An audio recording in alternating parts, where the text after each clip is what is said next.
Friends, అందరికీ నమస్తే. Welcome to Tiana's kitchen Telugu. ఈ రోజు రెసిపీ కట్టు పొంగల్ తయారు చేసే విధానం షేర్ చేయబోతున్నాను. చాలా టేస్ట్ గా, చాలా కమ్మగా ఉంటుంది. కట్టు పొంగల్ అనేది చాలా చాలా చేస్తుంది. లైట్ గా తీసుకోవాలన్నప్పుడు తప్పకుండా ట్రై చేయండి. నా ఛానల్ ని సబ్స్క్రైబ్ చేయమని ప్లీజ్ సబ్స్క్రైబ్ చేసుకోండి. లైక్ చేస్తుండండి, వీడియో నలుగురికి షేర్ చేయండి. అలాగే మీకు ఎలా ఉందనేది కామెంట్స్ లో మాత్రం తప్పకుండా తెలియజేయండి. ఫ్రెండ్స్, చూస్తున్నారే కానీ కామెంట్స్ లో తెలియజేయలేదు, తప్పకుండా కామెంట్స్ లో తెలియజేయండి.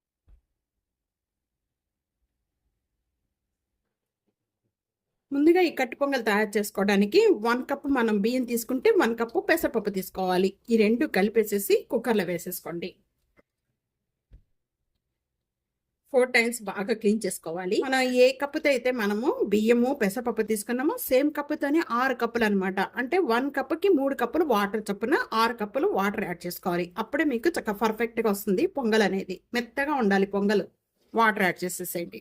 మనం దీంట్లోనే సాల్ట్ వేసేసుకోండి. సాల్ట్ వేసుకొని ఒకసారి టేస్ట్ చూసుకోండి. టేస్ట్ చూసుకుంటే మనకి కరెక్ట్గా ఉండాలి. కొద్దిగా సాల్ట్ పడుతుంది. అలానే ఒక 1/2 టేబుల్ స్పూన్ నెయ్యి వేసేసుకోండి. నెయ్యి వేసుకోవటం వల్ల చాలా టేస్ట్గా ఉంటుంది. కుక్కర్ మూత పెట్టేసేసుకొని స్టవ్ మీద పెట్టేసేసుకొని 5 విజిల్స్ వచ్చే వరకు కూడా కుక్ చేసుకోవాలి. కుక్కర్ విజిల్ బాగా చల్లారిపోయిన తర్వాత ఓపెన్ చేద్దాం.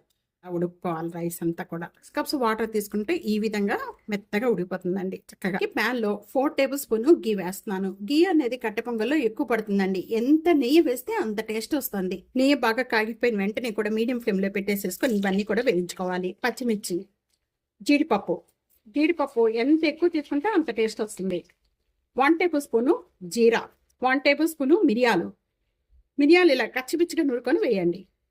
వీటితో పాటు అల్లం ముక్కలు. అల్లం అనేది ఇలాగ తురిమేసుకొని వేసుకున్నారనుకోండి, తీసి పక్కన పెట్టరు. అలా తురిమి వేసుకోండి చక్కగా. దాంతో పాటు తినేస్తారు. ఇవన్నీ కూడా మీడియం ఫ్లేమ్ లో పెట్టి మంచి కలర్ వచ్చేంత వరకు కూడా వేయించుకోవాలి. ఇంగవ ఒక 1/2 టేబుల్ స్పూన్. జీడిపప్పు మంచి కలర్ వచ్చాయి, బాగా వేగిపోయినాయి. ఇలా వేగిపోయిన వెంటనే కూడా కరివేపాకు విన్న పొంగల్లో ఎక్కువ పడుతుందండి. చాలా బాగుంటుంది, చాలా టేస్ట్ వస్తుంది. ఇవన్నీ కూడా బాగా వేగిపోయాయి. ఇలా వేగిపోయిన వెంటనే కూడా ఇప్పుడు మనం ముందుగా కుక్ చేసుకున్న రైస్ అంతా దీనిలో కలిపేసుకోవాలి. ఇవన్నీ కూడా బాగా వేగిన తర్వాత కలిపేసుకోండి. ఇప్పుడు స్టవ్ బంద్ చేసేయచ్చు. ఇంకా మొత్తం కూడా ఈ తాలింపు అంతా ఈ రైస్కి పట్టించేసేయాలి. ఇష్టం లేని వాళ్ళు కూడా అంత ఇష్టంగా తినేస్తారండి ఇలా చేసి పెట్టారంటే. అసలు బ్రేక్ఫాస్ట్ చేసుకోవచ్చు, మనకి లంచ్ తీసుకోవచ్చు, డిన్నర్ తీసుకోవచ్చు. ఏ టైంకి తీసుకున్నా కూడా చాలా టేస్ట్గా ఉంటుంది, చాలా బాగుంటుంది. ఈ విధంగా కొద్దిగా 1/2 టేబుల్ స్పూన్ నెయ్యి వేసేసుకోండి. తప్పకుండా ఈ రెసిపీ ఇదే విధంగా ట్రై చేసి మీకు ఎలా ఉందనేది కామెంట్స్లో తెలియజేయండి.